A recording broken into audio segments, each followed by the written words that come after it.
This is Neil Schneider for MTBS-TV. To my immediate right is James Jensen, and to his right is Curtis Hickman, co-founders of The Void. The Void. So thank you so much for welcome to the program. It's good to see you here at the West Conference. So I'm gonna start with you, James. What is The Void? The Void is a Void Entertainment Center. We're planning on building entertainment centers across the world that deliver the full promise of VR, virtual reality, to everyone. Okay, and Curtis, maybe you could talk a bit about what makes these Void centers special compared to, let's say, other centers, entertainment centers. What makes the Void so unique? So the kind of virtual reality that we're pushing for is the kind where if you step into the space and you see a wall, when you reach out, you'll feel that wall. If you walk by a fire and you reach over, you'll feel the heat of that fire. We're not just creating virtual reality, we're creating this really, truly immersive worlds and dimensions that you can freely walk through and experience. So instead of going to the movies on Friday night with your date, maybe you'll go to the Void and not just see the movie, but live it.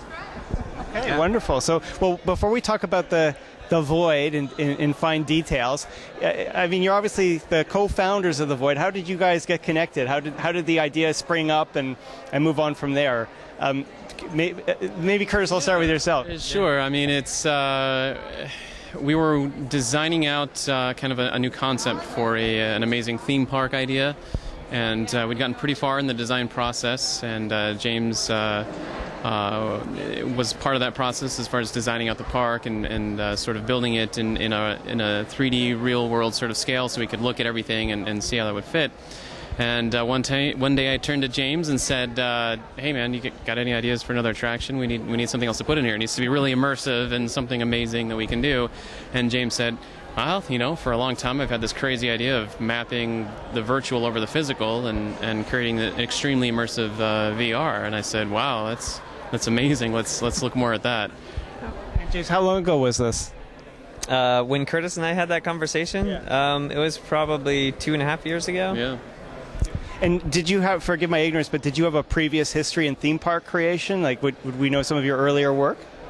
Curtis did, definitely. Yeah, I just a project called Evermore. You can look it up. It was a fantastic thought. It was a theme park that didn't have rides. It was all about immersive entertainment. It was basically what the Void is now, only with real sets and real actors, and kind of done the difficult way. If you want to look at it that way, it was a great idea, and it's still something that Ken Brettschneider, our CEO, myself, and James would like to do in the future. But right now, it's all about the Void and being able to create those immersive experiences on a massive scale. Yeah. Okay, so let's talk about the Void. And I know we're going to have to use our imagination here because we're not in Utah.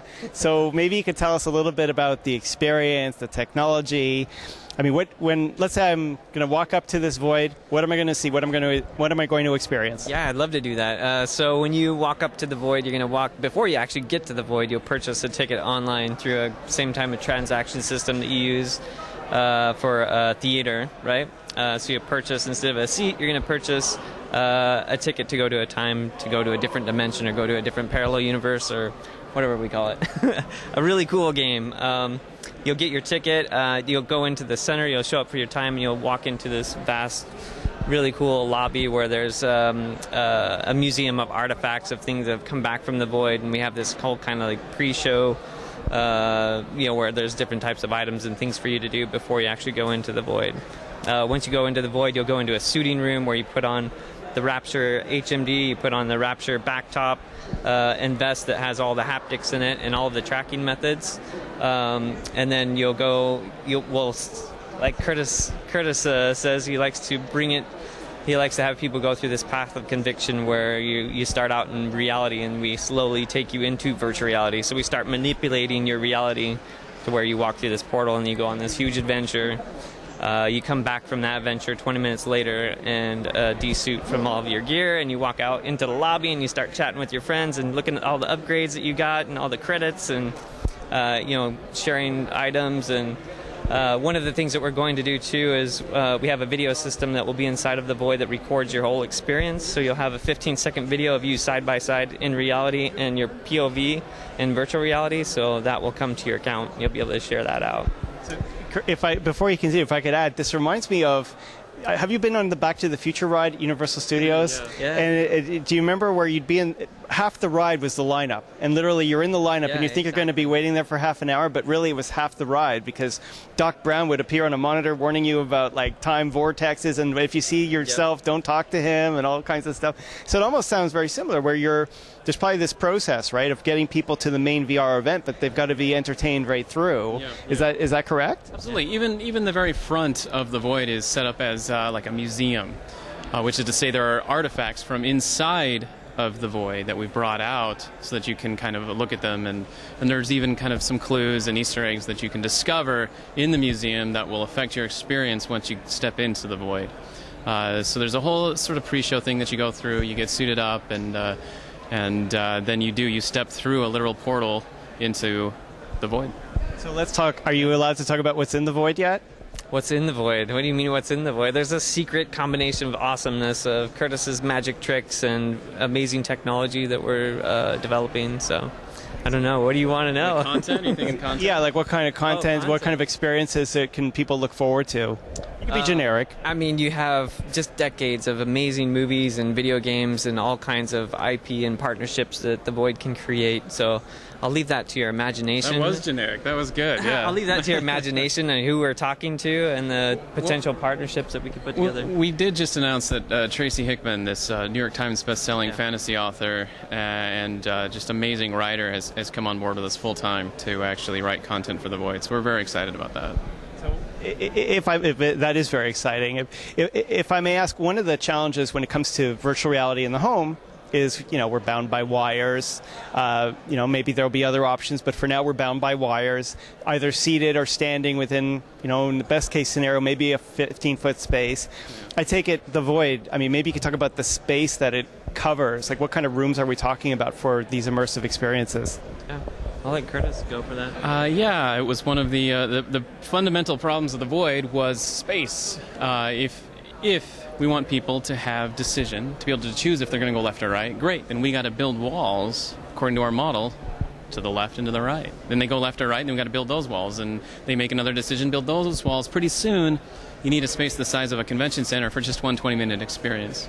So we've developed a technique and a technology that allows us to create unlimited universes within a 60 by 60 foot space using, let's just say an advanced form of redirected walking that allows us to both redirectively walk people, if that's a term, and at the same time still have walls. Yep. Can you elaborate a little more? Are you talking about like through the story, like directing them so they don't bump into each other? Like, what can you elaborate a little bit more as to what you mean?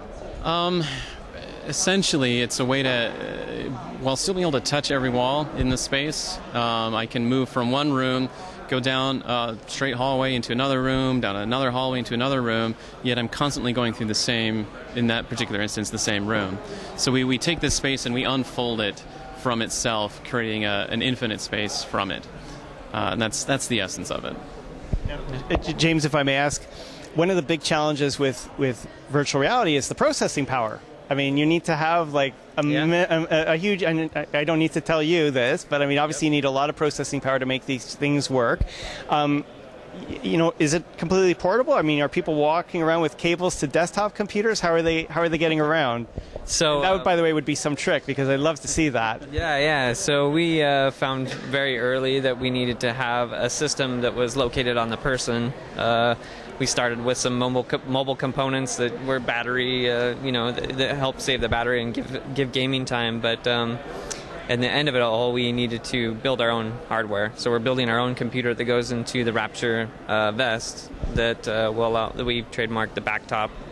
And that actually connects to the HMD and also to the wireless network to send out data back and forth. So all of the visuals are given to the end user in real time, right locally with them, and then we send data out to the game servers from that to update everybody else. Is there a concern about crossing the streams? Is there any risk factor with that?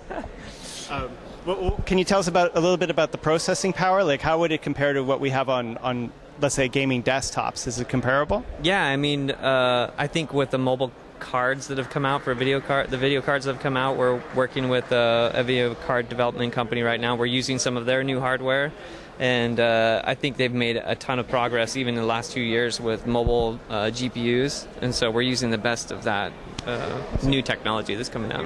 Wonderful. Now, Curtis, one question I have is, I heard that you're using I think it's a very unique type of tracking, because it's not just about having people, walking around this stadium-like complex. Can you talk about a little bit all the different things that need to be tracked to make this an immersive experience, and how are you going about doing that? So it's a type of RF tracking, radio frequency tracking. We use it because it goes through walls, which is very handy in the void, as you can imagine. We don't have any occlusion issues. It goes in the megahertz range, which gives us sub-millimeter accuracy, which is fantastic. And what we do is essentially apply RF sensors to the wrists, the ankles, and that's what gives us our IK chain for kind of a skeleton of an avatar. That's how you see yourself and others in the space. As well as, of course, putting sensors in the helmet so we can track that as well.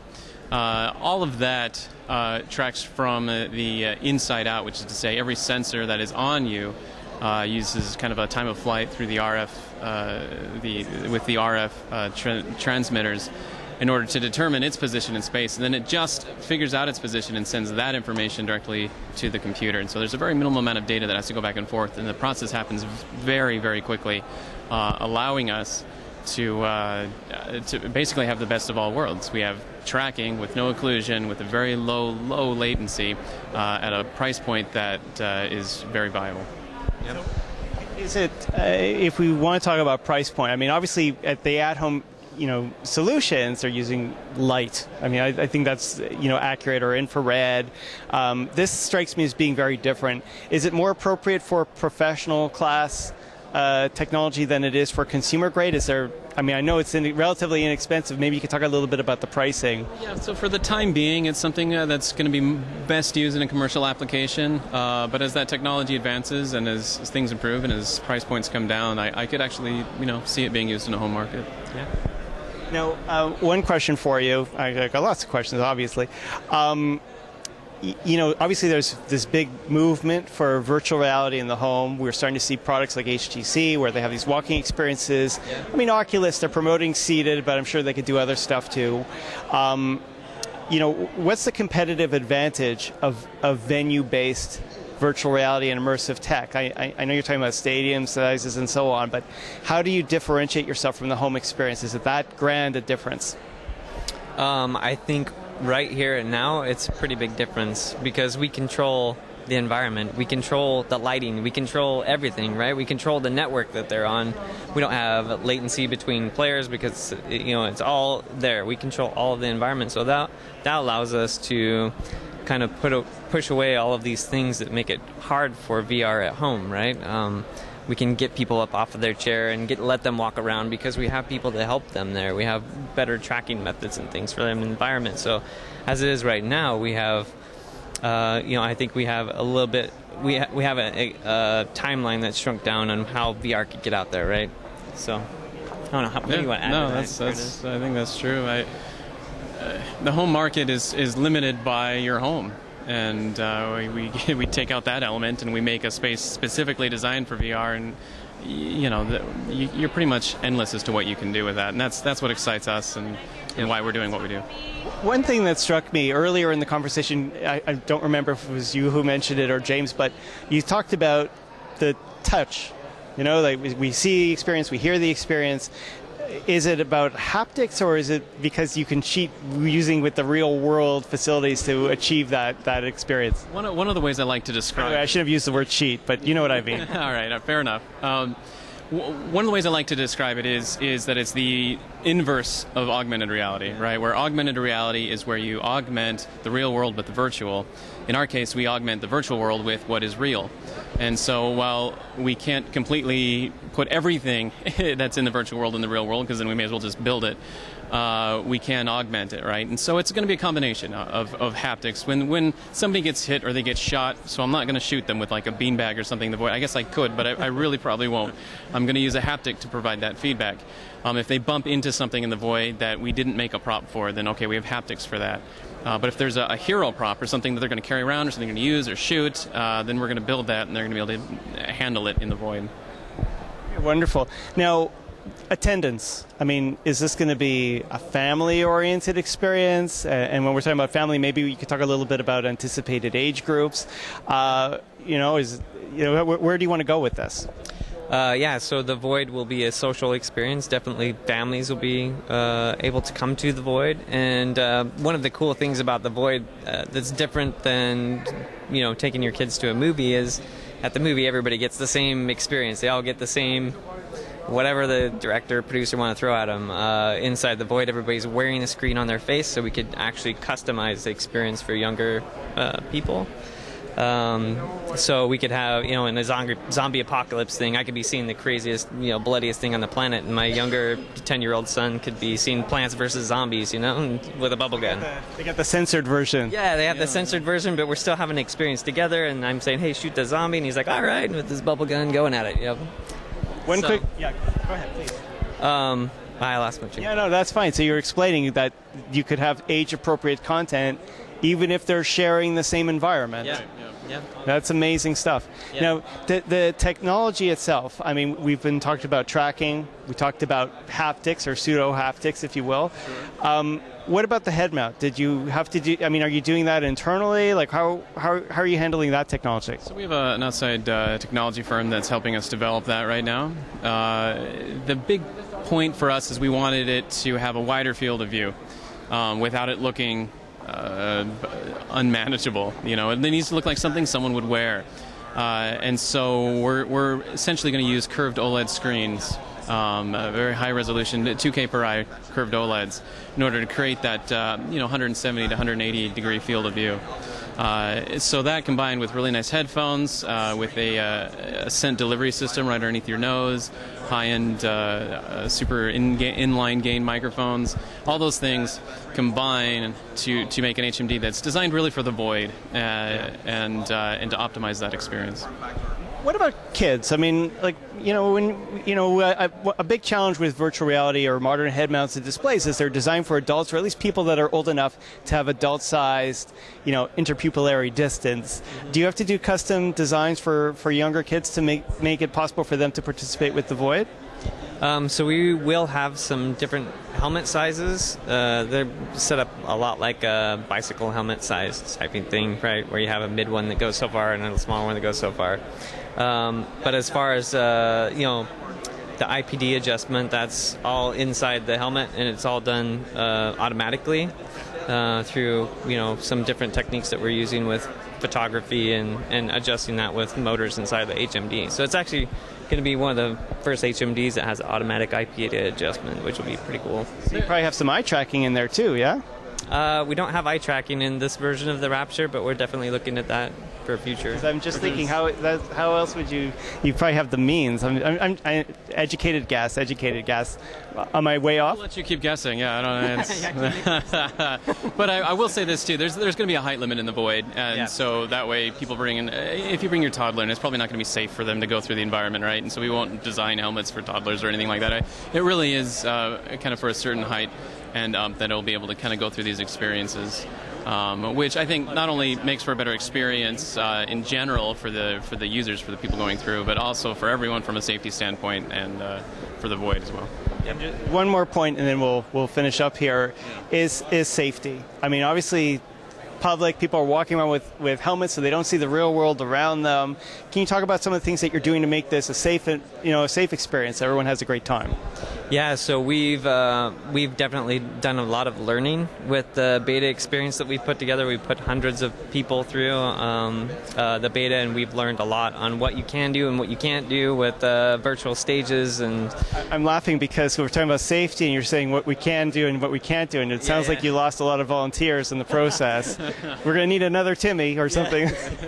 We haven't had some huge tragedies, but we've definitely seen you have to do strategic things where we show a wall, and when we scare somebody, that wall needs to be there for them to be able to reach out and touch it, right? We have to be very strategic on when we place walls and where those exist, so people know that they're there, and it's a security type of thing. It also provides a lot of safety, right? If you reach out and a wall's there and you touch it, then you recenter and you feel secure and you can continue forward. if you reach out and you for that wall or rock or whatever it is, and your hand goes through that, and then you go tumbling, then that's a problem. So with mapping the real world to the virtual world, that's one way we're handling safety. And then inside the Void, we have staff that's actually inside of the arena that you're in or the stage that you're in, and they are just there for support. So they're kind of like refs, but they're silent refs, right? Like we don't let them touch anybody or do anything unless there's a problem. So, and then we can do all kinds of things with inside the software to slow people down and teach them what to do, what not to do, that kind of stuff. Wonderful. So one more set of questions for you.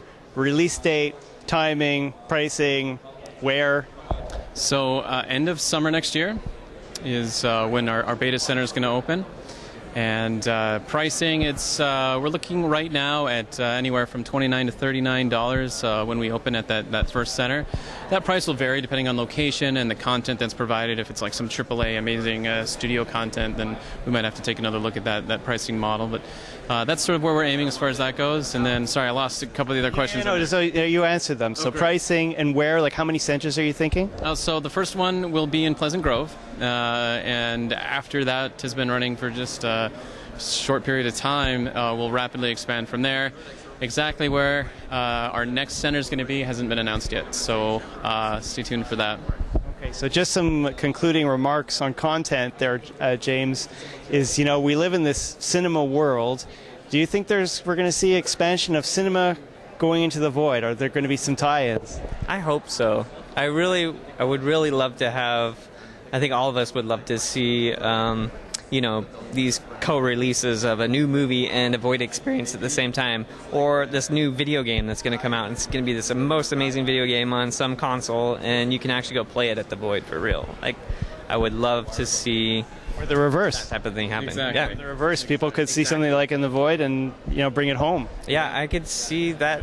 That's what we want to shoot for, right? That's what we want to have. I don't think their parents would approve of adding extra walls to the house and little fire pits here and there. Yep. But anyway, thank you both for joining us. It was wonderful. Thank you. This is Neil Schneider for MTBS-TV. Thank you for watching. We'll be back with more.